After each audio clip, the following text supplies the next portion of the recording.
dangerous heat wave is scorching Michigan and other parts of the country this week. These record-breaking temperatures can easily lead to heat-related illnesses. So joining us today to talk about that is Dr. Erin Brennan, Vice Chief of Emergency Medicine at Detroit Receiving Hospital. Thanks for joining us today, Dr. Brennan. You're welcome. Glad to be here. So we've been a couple days into this latest heat wave, very extreme for the month of June. What have you been seeing so far with this particular one? So when it gets hot in the emergency department, we tend to see people who come in with dehydration, meaning they're not drinking enough water. And sometimes that means their blood pressure can get low. And we've actually had a lot of people coming in who have passed out, what we call syncope, from the heat and dehydration and just not getting in enough fluids and not getting in a cool enough place. With the humidity, that's been really high as well. We're also seeing a lot of people who have problems with their lungs chronically. So those folks with asthma and COPD having increased trouble with breathing, especially if they don't have air conditioning at home. Yeah, this is very uncommon for an area like this to have temperatures this high for this long. Is it common to see people having these heat-related illnesses just because they haven't experienced it that often?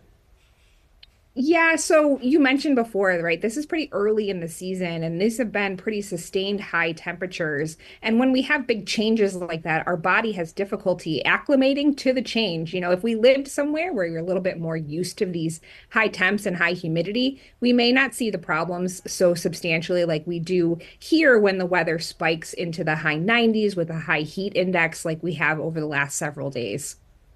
So some people are going to be outside regardless. Some people they have to work outside. Others are still exercising out there. When do you know that there's a problem? Is there a certain early symptom that you can recognize? I might be in trouble. I need to get to a cooler area now.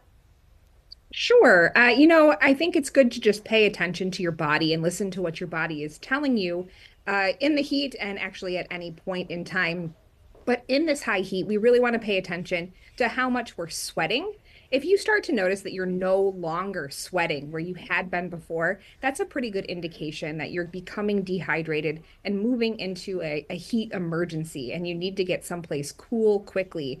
Certainly, if you're with somebody who is, maybe has stopped sweating, another thing that we look for is if they have altered mental status. So they're acting a little bit confused. That's another indicator that it's time to get into someplace cool quickly and get some fluids and electrolytes on board. We talk a lot about hydration. What exactly does that entail? Is it just water or are there other safeguards?